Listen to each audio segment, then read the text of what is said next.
Hello बच्चों, कैसे हैं आप सभी लोग। एक बार पुनः स्वागत है पूर्व माध्यमिक विद्यालय महिरा की ऑनलाइन कक्षा में। और आज हम the missile man of India doctor APJ Abdul Kalam lesson number 8 class 8 rainbow का जो लेसन है उसके बचे हुए पार्ट्स को पढ़ेंगे, समझेंगे और जानेंगे कि हमारे भूतपूर्व राष्ट्रपति एवं एक महान वैज्ञानिक डॉक्टर एपीजे अब्दुल कलाम जी का हमारे देश के लिए, विश्व के लिए, विज्ञान क्षेत्र के लिए क्या क्या योगदान रहा और कौन सी ऐसी महत्वपूर्ण बातें हैं जिसकी वजह से आपको the missile man of India के नाम से नवाजा गया। चलिए, यहाँ तक हमने पढ़ लिया था। आज हमको एज ए प्रोजेक्ट डायरेक्टर यहाँ से स्टार्ट करना है। तो as a project director of SLV third he contributed to the development and management of India's first indigenous satellite launch vehicle SLV third to inject Rohini satellite in the orbit of the earth as a project director, project निदेशक के रूप में इसके SLV third satellite launch vehicle तृतीय ही contributed उन्होंने योगदान दिया टू द डेवलपमेंट विकास में एंड मैनेजमेंट प्रबंधन में ऑफ इंडियाज फर्स्ट भारत के प्रथम इंडिजिनस स्वदेशी सैटेलाइट लॉन्च व्हीकल स्वदेशी उपग्रह प्रक्षेपण यान SLV third to inject Rohini satellite, Rohini उपग्रह को प्रवेश कराने के लिए in the orbit of the earth, पृथ्वी की परिक्रमा कक्ष या परिपथ में, ऑर्बिट कक्ष में रोहिणी सैटेलाइट या उपग्रह को प्रवेश कराने के लिए उन्होंने SLV थर्ड के विकास और प्रबंधन में बहुत योगदान दिया। पूरा इसको इस तरह से भी कह सकते हैं, एक प्रोजेक्ट निदेशक के रूप में, डायरेक्टर के रूप में आपने भारत के प्रथम स्वदेशी प्रक्षेपण उपग्रह प्रक्षेपण यान SLV थर्ड के विकास और प्रबंधन में और रोहिणी उपग्रह को पृथ्वी की कक्षा में प्रवेश कराने में बहुत योगदान दिया। His greatest contribution was in the field of missiles. उनका महान योगदान मिसाइल के क्षेत्र में था। In the field of missiles, अग्नि, पृथ्वी, आकाश, त्रिशूल and Nag missiles were developed by him. अग्नि, पृथ्वी, आकाश, त्रिशूल और नाग जैसी मिसाइलें उनके द्वारा विकसित की गई या डेवलप्ड की गई। उन्हीं के दिशा निर्देशन में इन मिसाइलों का निर्माण हुआ और इनका प्रक्षेपण हुआ। He is known as the Missile Man of India for his work on the development of ballistic missiles and launch vehicle technology.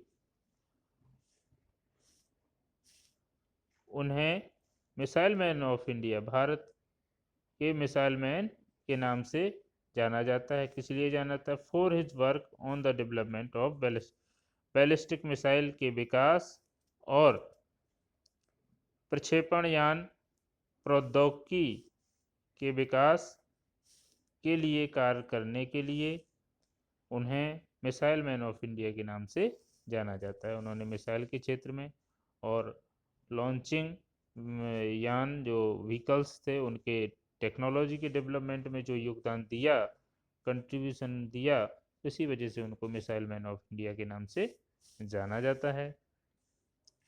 आगे, besides being such a great scientist he was a great writer to.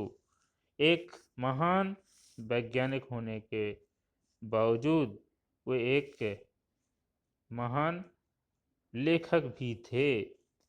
कौन? Doctor APJ Abdul Kalam जी एक scientist थे, वैज्ञानिक थे, साथ ही साथ writer, एक लेखक भी थे। He has written many books such as Wings of Fire, Ignited Minds, Target 3 million, turning point India 2020, a vision for the new millennium, my journey इत्यादि। ये जो बुक्स हैं उन्होंने लिखी हैं। एक Wings of Fire, Ignited Minds, Target 3 billion, turning points और India 2020। ये बहुत बड़ा लक्ष्य था डॉक्टर एपीजे अब्दुल कलाम जी का कि 2020 तक हमारे देश की जो आबादी है वो किस तरह से विकास करती है, हमारा देश 2020 तक कितना विकास करता है। और उन्होंने बहुत सारे सुझाव भी अपनी इस पुस्तक में दिए हैं कि हमारे देश के युवाओं को, देश के नागरिकों को क्या करना चाहिए और क्या नहीं करना चाहिए, जिससे देश विश्व गुरु की श्रेणी में विश्व पटल पर छा सके, आ सके। He has mentioned his dream of making India a developed country in his book India 2020, a vision for the new millennium। अपनी पुस्तक India 2020 a vision for the new millennium में उन्होंने अपने सपनों, ड्रीम्स, ड्रीम में सपना होता है, अपने सपने को मेंशन किया हुआ है, उल्लेख किया हुआ है। विजन मीन्स होता है दृष्टि, और किसके लिए दृष्टि? फॉर द न्यू मिलेनियम, आने वाली जो आबादी, न्यू मिलेनियम का मतलब यहाँ पे नई आने वाली आबादी के लिए, जो कि करोड़ों में नई आबादी आने वाली है, उसके लिए एक सपना देखा था हमारे पूर्व राष्ट्रपति, महान वैज्ञानिक डॉक्टर एपीजे अब्दुल कलाम जी ने। उस सपने का उल्लेख उन्होंने अपनी पुस्तक में किया हुआ है। क्या था सपना? His advice to the youngsters of the nation was to dream dream dream. युवाओं के लिए उनकी सलाह थी, अपने देश के युवाओं के लिए, नेशन, देश के लिए, कि सपना, ड्रीम, सपना देखो, सपना देखो, सपना देखो। Dreams transform into thoughts and thoughts result in action. सपना, सपने विचारों में परिवर्तित होते हैं और विचार कार्य में परिवर्तित होते हैं। बहुत महत्वपूर्ण बात उन्होंने इस पुस्तक के माध्यम से अपने देश के युवाओं के लिए कही थी। जब आप सपना देखेंगे, ड्रीम देखेंगे, तो निश्चित रूप से विचार करेंगे, सोचेंगे, और जब आप सोचेंगे तो निश्चित रूप से कार्य करने के लिए आतुर होंगे, तत्पर होंगे, और जब आप कार्य करेंगे तो उस कार्य का परिणाम, उसका रिजल्ट आपके सामने एक परिवर्तित समाज, परिवर्तित देश के रूप में देखेगा। आप अच्छे कार्य करेंगे, बदलाव अच्छे आएंगे, और कार्य गलत होंगे तो निश्चित रूप से परिणाम गलत आएंगे।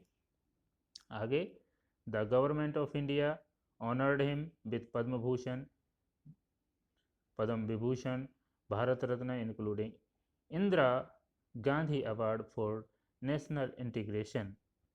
और ये इनको भारत सरकार ने 1981 में पद्म भूषण, 1990 में पद्म विभूषण